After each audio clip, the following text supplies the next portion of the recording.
Rabbi, I know you're also a human rights and anti-genocide campaigner, and I want to ask you about the rise of anti-Semitic attacks in the US, particularly in New York City. We've seen Orthodox Jews attacked in hate crimes. We've seen clashes between Palestinian supporters and the Jewish community. And indeed, anti-Semitic attacks in New York are at their highest levels in decades, according to the Anti-Defamation League.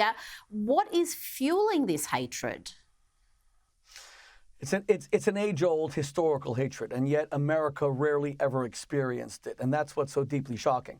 I was the rabbi at Oxford University for 11 years. We became accustomed in cities like Brussels and London and Paris to see, armored personnel carriers, tanks outside synagogues, armed security with the little noodles like I now have coming out of their ears. That was normal in Europe. It was never normal in New York and the United States. It was never normal in Australia, in Melbourne and Sydney. And yet when I just spoke in Australia, armed guards outside every synagogue. They interrogate you before you go in.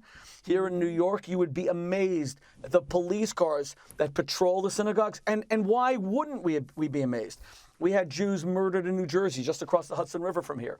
We had 11 Jews murdered in one state over, in Pennsylvania, and the Tree of Life shooting in Pittsburgh. We had Jews murdered in Poway, California, San Diego. These are all elite, beautiful suburbs. And in Times Square, during Israel's Gaza war last summer, where Israel was simply trying to defend itself against genocidal Hamas's stated intent in their covenant to murder every Jew on earth, not just in Israel. The Hamas charter calls for every Jew in Canberra, every Jew in Perth, every Jew in St. Louis, and every Jew in Bangkok, Thailand to be exterminated. So when Israel was defending itself from that, the swell of anti-Semitism that took place here in New York City, with Jews being beaten up in Times Square, which is about a 10-minute walk from where I am now, the absolute cultural locus of all American society, Times Square, it was too dangerous to walk around with a yarmulke. Now, this has never happened in the United States. What's fueling it? That the world has no hatred of evil. I just wrote a book called Kosher Hate. We don't hate Hamas. Are you kidding me? Hamas kills Palestinian girls for having boyfriends. We don't hate Hamas, which will mow down Palestinian protesters who want to see free elections in that tiny little enclave that takes all of the international aid that they get to build hospitals, and instead they build tunnels by which to kill Israeli farmers and Israeli soldiers. Instead, we hate the Jews who condemn Hamas. We hate the Jews who condemn Iran. We hate the Jews who condemn Islamic Jihad. Rita, as you and I sit here and talk, our president, President Joe Biden, is about to sign a nuclear pact with Iran.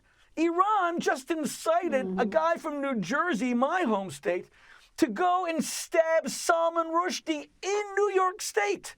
Here in New York, Salman Rushdie lost an eye, had the nerves to his arm severed 2 weeks ago, and nobody cares.